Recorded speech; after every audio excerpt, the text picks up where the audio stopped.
Hello বন্ধুরা, কেমন আছো সবাই? আশা করি সব ভালো আছো। তো দেখো, আজকে আবার চলে এসেছি ছোট্ট একটা ব্লগ নিয়ে। তো দেখো, আমাদের বাড়ির উঠোনে একটা গাছ, ছোট্ট পেয়ারা গাছ আছে, সেখানে পেয়ারা ধরেছে।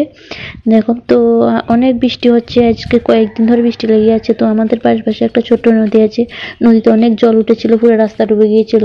তো আমাদের বাড়ি পর্যন্ত জল উঠেছে। তো দেখো, যখন জল ভর্তি ছিল তখন আমি আসতে পারিনি, ভয় আসেনি। তো দেখো, এখন জল একটু কমে গিয়েছে, প্যাক হয়ে গিয়েছে, যেখানে যেখানে প্যাক হয়েছে যেখানে জল উঠেছে পুরো। তো এখনো নদীতে ফুল জল আছে। দেখো, পুরো রাস্তা পর্যন্ত জল উঠে গিয়েছে, আমাদের জমিন টমিন পর্যন্ত জল ভর্তি হয়ে গিয়েছিল। তো এখন একটু কমেছে জল। তো আমি আর আমার ছেলে দেখতে আসছি।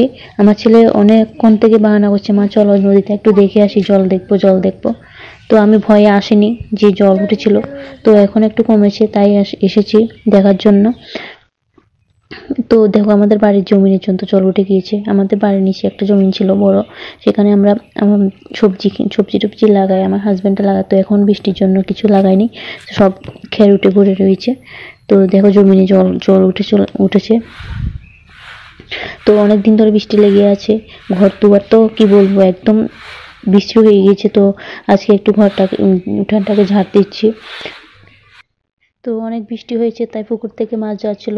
তো মাছ ধরেছে, দেখো গুঁড়ো মাছ ধরেছিল, পুকুর থেকে জল যাচ্ছে। তো ভিডিওটি কেমন লাগলো তোমরা প্লিজ কমেন্টে বলবে, আর ভালো লাগলে চ্যানেলটাকে সাবস্ক্রাইব করে রাখবে, আর লাইক কমেন্ট করতে যাতে একদম ভুলো না প্লিজ। তো পাশে থাকো সবাই, ভালো থাকো, সুস্থ থাকো সবাই। তো চ্যানেলটাকে প্লিজ সাবস্ক্রাইব করে রাখবে, যাতে আরো নতুন নতুন ভিডিও তোমাদের সাথে শেয়ার করতে পারি। টাটা, সব ভালো থাকো, টাটা।